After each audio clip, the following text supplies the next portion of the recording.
Right, I'm here today with Rob Pascoe, standing for Mayor and also for Councillor for the East Ward. Now, Rob, what I wanted to ask you was, first of all, what's your main platform that you're standing on? And also, why should I vote for you? Okay, thanks, Lance. Well, I'm standing, and my campaign slogan is I'm standing with a safe pair of hands. I've been a city councillor for the last 3 years, chaired the finance committee, and during that time we've made some significant strides in terms of improving the city's finances. We've got the city back into surplus after 9 years of deficits. We've taken $50 million off city debt, despite having to borrow to fund the growth that the city is currently going through. So my campaign is to continue with a safe pair of hands around the finances, but also to take into account the opportunities that the city's experiencing with the growth and make sure that we capitalise on that growth and we do it in a very, very financially competent way. Okay, cool. I think that's important to voters, is knowing that the finances, the rates they're paying are in a safe pair of hands, that the choices as to how we develop Hamilton, how we progress, because we are growing in size, all those decision-making processes are in a safe pair of hands. Because I think most of us don't want things to be too risky. We want to expand, we want to be innovative, we want to keep modern, but we don't want to be too risky. Yeah, I agree. Look, there's an element of risk in whatever we do, but it's managing, it's managing that risk and making sure that we're providing the necessary infrastructure to grow the city, that we're rolling out amenities as and when they are needed, although we're never going to be perfect with getting all the amenities in the right places at the right time. But it's also about making sure that we're rolling out the services that the city needs as it grows, and we're doing that in a cost-effective way. Yeah. So that means looking at our rates, looking at the amount of debt that we take on, because if we borrow, someone has to pay that debt back. So we need to be very careful that the debt is focusing around things that are going to lead to the city's revenue increasing.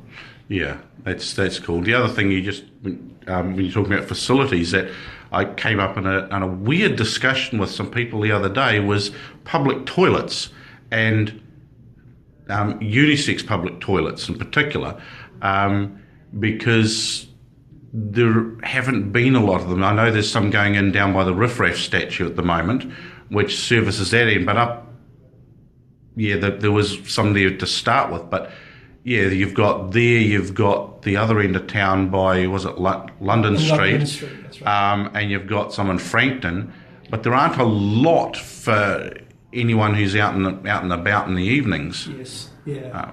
We need to know that, because obviously we try to track where people are and where the needs might be, and of course these days with those mobility type or the mobile type toilets, they can be put in places now where perhaps 20, 30 years ago they were somewhat more permanent structures. So. Yeah, and you see them wheeled out when there's a major event happening or something like that. And just while we're talking about these sorts of things, since I'm talking to a mayoral candidate, it's the one question I've forgotten to ask anyone else, is what's your views on what can be done to bring life back to the centre of town? We spend a lot of money doing up Garden Place. Now, from my perspective as a photographer, I used to go out in summer, take my camera every day I went into town, just in case something was happening, be it performers or whatever. And this last summer I found my camera was a bit of dead weight. I was carrying it in and going through Garden Place, making a detour to go through Garden Place, finding nothing happening, and eventually I stopped bringing it into town, and missed a few things that did happen, but on the whole there wasn't a lot happening. Yeah. Well, look, I sat during this term on on the working group for the Central City Transformation Plan, and we've got lots of ideas in that city transformation plan, which is a public document now, which was taken in from submissions from residents as well as businesses, landowners, the Property Council, Chamber of Commerce, and Council, and we've set out a plan there. And look, things are starting to happen, but it's not an overnight. It's not an overnight success story. Cool. You know, we've got another 1,500 people working in the CBD than we had 18 months ago. We've got developers coming into the city and spending millions of dollars on revamping buildings. So look, things are happening, but it doesn't happen as quick as we would or that residents would like them to happen. One thing I must ask you, and this came from a discussion with a busker the other day, is would you be a candidate that would, if you got in, would consider looking at the restrictions on busking, in particular the hours, because at the moment they're still restricted to not busking after 8:30 officially, and there are some buskers that are quite happy to stand around in towns. I've noticed some buskers are in a band and they find a good way to practice and raise a few dollars. As a citizen, I find it quite nice when I go out doing night photography in summer to have some music on the street from some of these buskers. It's quite entertaining. But putting a stop at 8:30, when I'm going out to do night photography, I don't even leave home till 9 o'clock, and that's considered early for night photography. Yeah, no, I agree with that, but except I think we also have to temper it with the fact that we're, as part of the Central City Transformation Plan, we're trying to encourage people to come and live in the city. Yeah. And of course, you know, as the development of apartments grows, and some of those apartments come closer into the middle of the city, there's also the noise factor to take into account of buskers. So it's a matter of getting the balance right. But look, the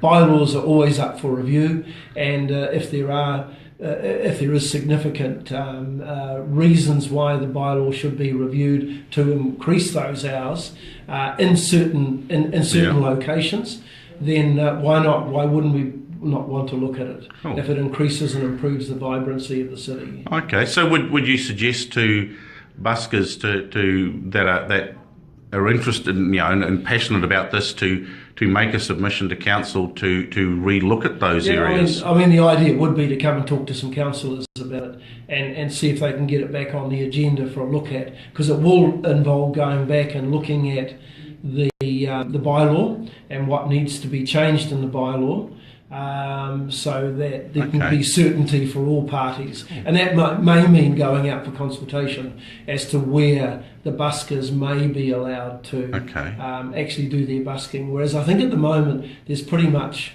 a reasonable degree of freedom amongst within the business district as to where once a busker has a permit, as to where in fact they're able to perform. Yeah, cool. Oh, thanks very much for your time, and good luck with the elections. And have fun at all the upcoming meetings that I see are on the agenda. Thanks, Lance. Yeah. Cool. We want to see a song from you at some point. I don't think that's a good idea. I think I might be sticking to words rather than to singing. Karaoke, not your thing for the election. No, not this time. No. Cool. Oh, thanks. Anyway, cool. Thanks, Lance.